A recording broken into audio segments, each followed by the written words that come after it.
Hi everyone. In this brief video we're going to derive the necessary sample size formula for population proportions.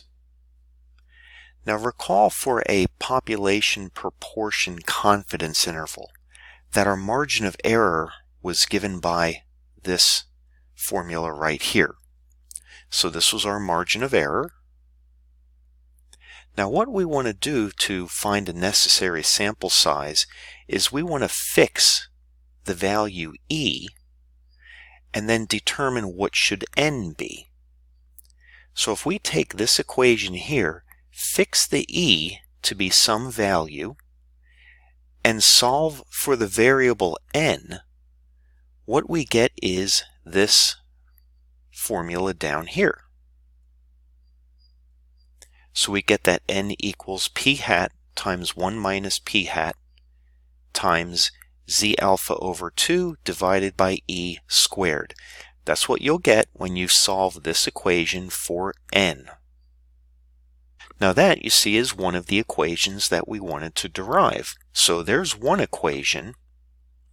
Now you notice here that if we have a good estimate for the unknown population proportion P, what we do is we substitute it in for the P hats, and we get an estimate for our necessary sample size. So that was the one formula we wanted to derive. Now for the other formula that we have down here, we assume now that we have no good estimate for the population proportion. So there's no number that we have to actually substitute in for the P hat. We have no idea what the population proportion could be. Well, in that case, notice the following.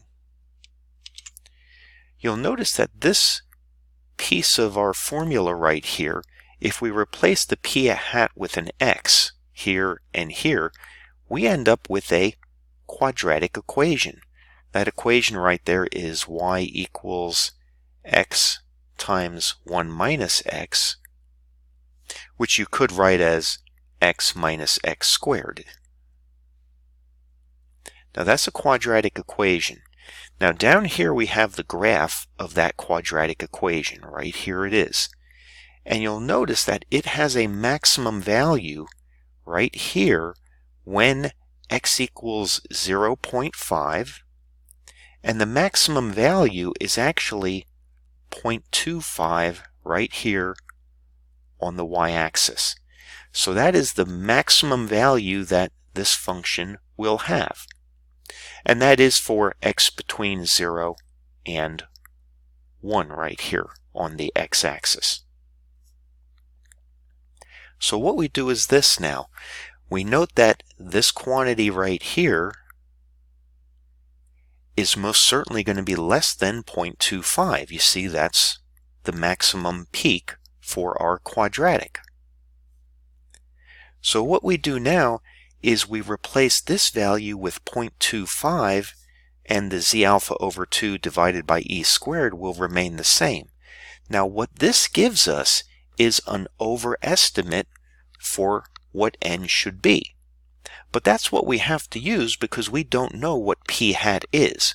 So it might be an overestimate, but that's what we're left using because we have no idea what to substitute in for the P hat because we have no idea what the population proportion might be. And so that's the derivation of the other formula for the necessary sample size for a population proportion. And that's it. That's our derivation.